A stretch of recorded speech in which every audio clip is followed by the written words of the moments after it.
Hello! So, as the video alludes, we are painting up this goo Nurgle boy. As you can see, I've painted Nurgle before. Quite a lot of Nurgle, actually. You can check out the rest of my paintings as well on my Instagram if you like. Shameless self-promoting aside, I've got an idea in mind. Like with a lot of my other work, I like to fuse vibrancy and decay together. I'd say it's like a mix of The Colours Out of Space by Lovecraft, and definitely some inspiration from Fallout. Especially in this case, the glowing irradiated ghouls of Fallout will give me some inspiration and ideas for creating Nurgle models. So the model is all built now. Isn't he cute? Look at that Nurgle puppy. Woof woof. So first of all, we are going to start on the base. We are going to create some slime using epoxy resin. You can use UV resin and other resins, but I find epoxy resin to be the cheapest and easiest to find. Here I've mixed the two parts of the epoxy resin together with some glowing green paint in a disposable cup. I'm just applying it with a lolly stick, and it's as simple as that. Just wait for it to dry. Just to add some more depth, we are going to create some textured mud. I usually make my own mixture when it comes to basing materials. So I've mixed some of the grey together with a little bit of water and some sand and a dash of paint. You could add more paint if you wanted to the mixture, but I'm going to be painting on over the top of this once it's dry anyway. This stuff's really great as well if you want to create your own terrain. I'm just adding some more sand for texture there, as you can see, and now we're going to start to paint it. I'm going to be adding a reddish brown from scale 75, just put that on, and then a wash of sepia tone. We are now going to wait for that to dry, and then dry brush on some Deathclaw brown. This will bring out some of the nice textures that we have created. So I have prepared the model with the zenith highlight. Zenith in this case refers to how the sun would hit an object. In layman's terms, that basically means we prime the model in black and then spray painted some white over the top. I've also added just a small extra layer of pure white paint just to pop some of the highlights a little bit more. Doing this will help you with painting later on, as you'll be able to see the highlights and the shadows created from the zenith highlight. I'm going to be using a range of different greens and yellowy greens to create the armour on this model.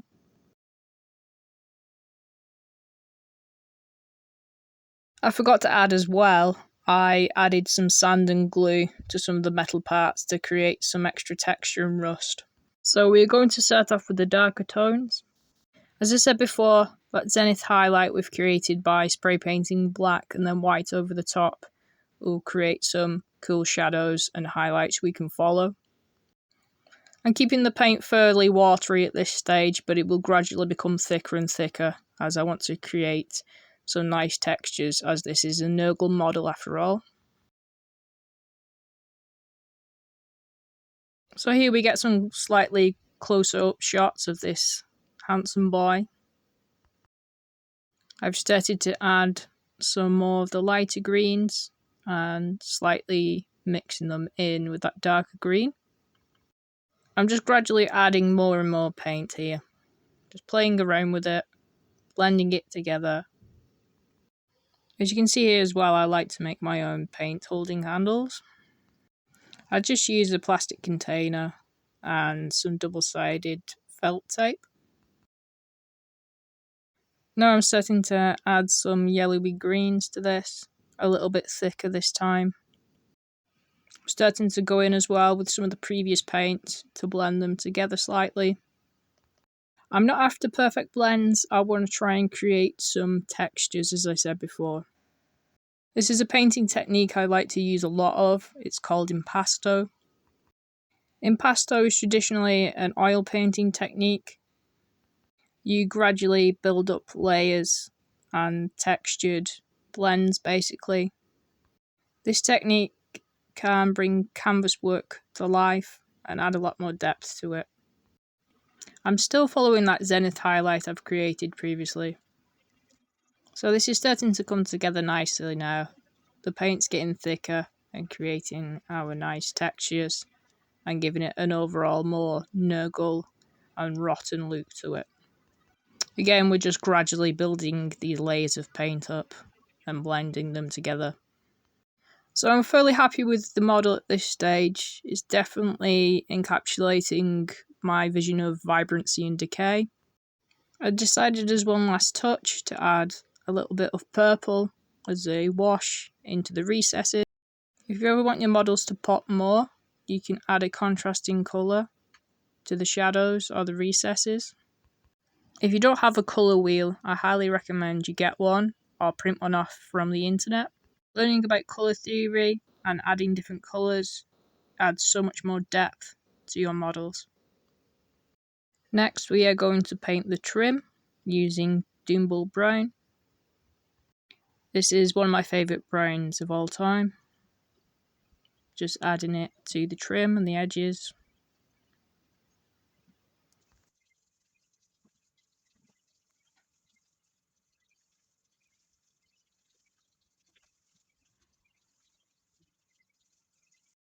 Next, we are going to work on the teeth and the bone.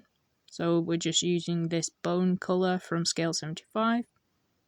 Just applying that all over now.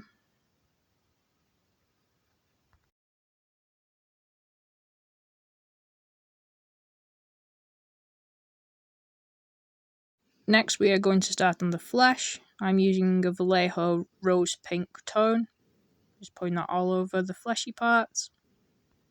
Blight-Hauler flesh tones have a lovely coverage and a lot of lovely different shades to work with.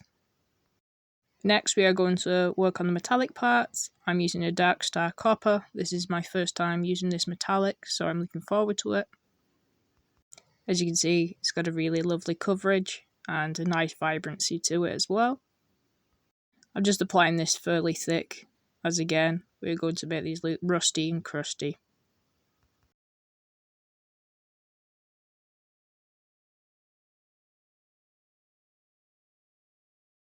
Now we are going back over the trim with some Deathclaw Brown. I'm just adding some highlights with this. I then gradually add a little bit of white to that colour to add some even more highlights as well. It's definitely another colour which I use a lot of.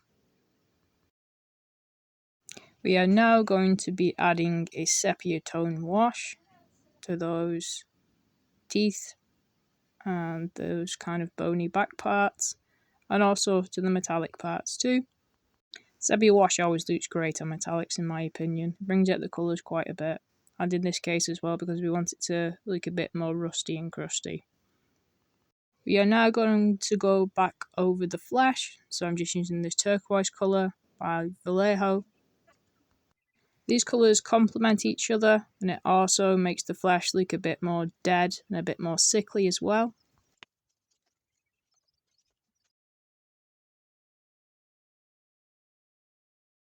I'm just adding a few highlights to the peggies and to the bony parts here.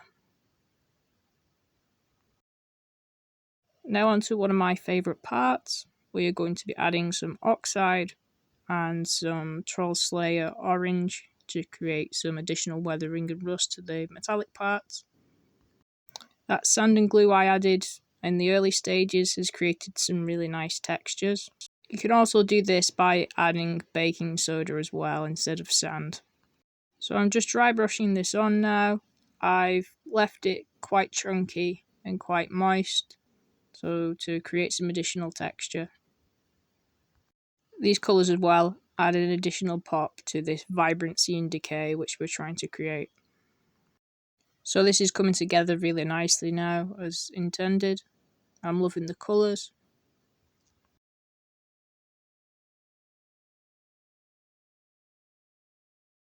Now I'm going to work on the lenses. So I'm just using some red, just adding that all over. And then I'm also doing the rockets. I believe the rockets, that's what I think they are anyway. I'm just approaching this in the way in which I would paint gems. So I'm just creating some highlights and some shadows.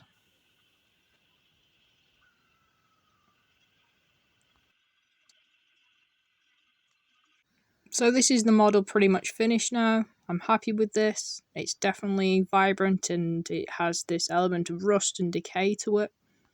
I've also added a little reed as well, just for a little bit more depth to the base.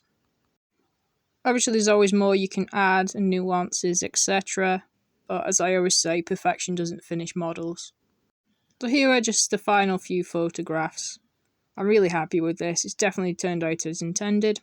If you like what I do here, you can check me out on Instagram and my other links.